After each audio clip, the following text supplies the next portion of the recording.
Welcome back to the channel. My name is Thomas Fletcher and I'm the host of both the LCSW network and the Military Social Work Network.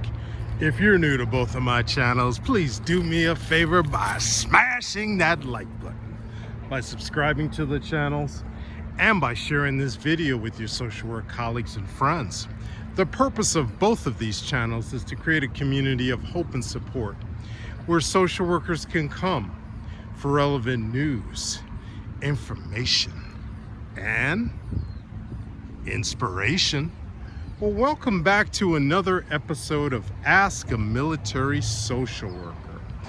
So, if you are new to my channel, welcome. I am a military social worker with over 32 years of experience as a master's level social worker. I've been a civilian employee in the Department of Veterans Affairs as a social worker for over 22 years, and I have over 14 years of experience as a uniform military social worker in the reserve component of the U.S. Army, serving in both the Army National Guard and currently serving in the U.S. Army Reserves as the 73 Alpha social worker, behavioral health officer. So, we are going to answer the question, what are the requirements to become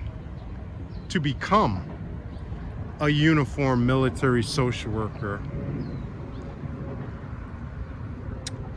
So we're going to answer that question today. So first and foremost, you will need to complete a Master's of Social Work from a school of social work that is accredited by the Council on Social Work Education, CSWE. Okay, there's many programs out there that are accredited by the Council on Social Work Education. So that's the first thing that you need to make sure that your program, your School of Social Work, is currently accredited as you're attending the program, right? That's the first requirement. So after you graduate from this accredited school, the next requirement is that you get an advanced practice license in social work. And it can be from any of the 50 states or territories in the United States, but it has to be an advanced practice license. So let me give you an example.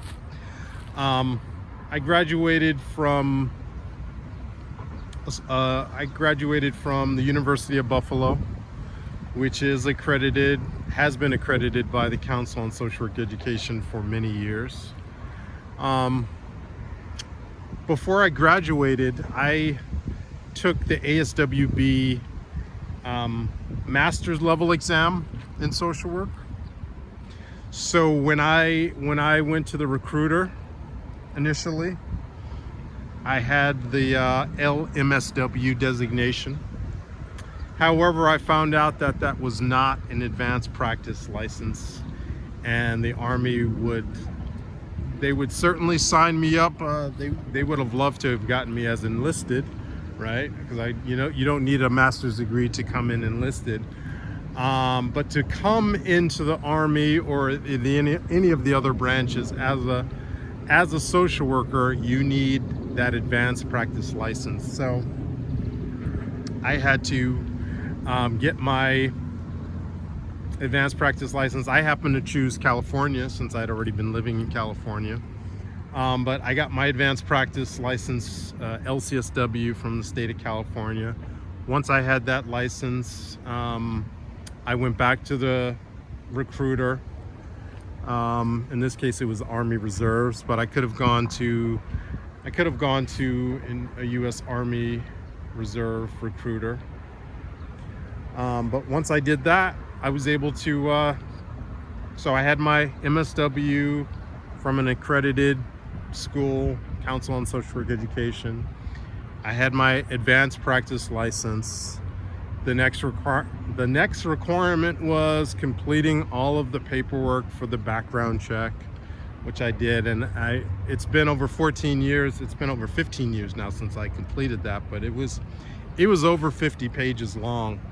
They want to, you know, they're doing their due diligence to make sure that you're able to pass a background investigation. So I completed that application. The next requirement is MEPS, passing a military entrance processing medical examination, right? So you have to do that. And if you need medical waivers, you're going to get those medical waivers. If you need an age waiver, if you're coming in older than 42, you will need an age waiver, which, you know, if you're coming in as a medical service corps officer, you know, you're gonna most likely, as long as you can pass the medical and you can pass the physical, you know, you're able to do the Army fitness tests, you will be able to come in as a social worker or any other, you know, medical. So again, let's recap. What are the requirements to become a uniformed military social worker in the reserve component? You need MSW from a school of social work that is accredited by the Council on Social Work Education. You need an advanced practice license from any state or any U.S. state or territory. You need to be able to complete and pass the background inspection application. You need to be able to successfully go through MEPS, pass the medical exam, and I don't want to say that's really it, because that's a lot. But those are the requirements.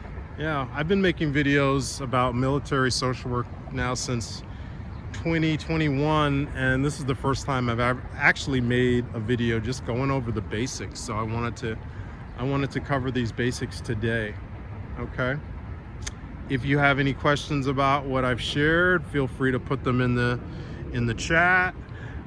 If you have any feedback for what I've talked about, did I miss something?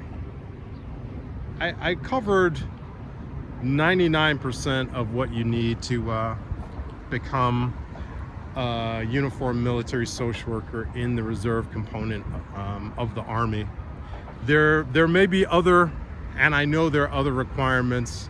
For example, if you want to join the Air Force, whether you're looking at the Air Force Reserve or Air National Guard, there may be additional training that the Air Force wants you to complete.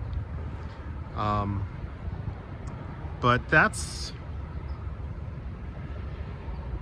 those are the main requirements to become a uniformed military social worker, at least in the Army, in the reserve component of the U.S. Army. So I'm going to stop right there, but I want to thank you all for watching this video. For all the social workers and other licensed mental health professionals, thank you for the work that you do every day, for your clients, for your agency, and for the profession. Please continue to support each other and yourselves. Bye for now.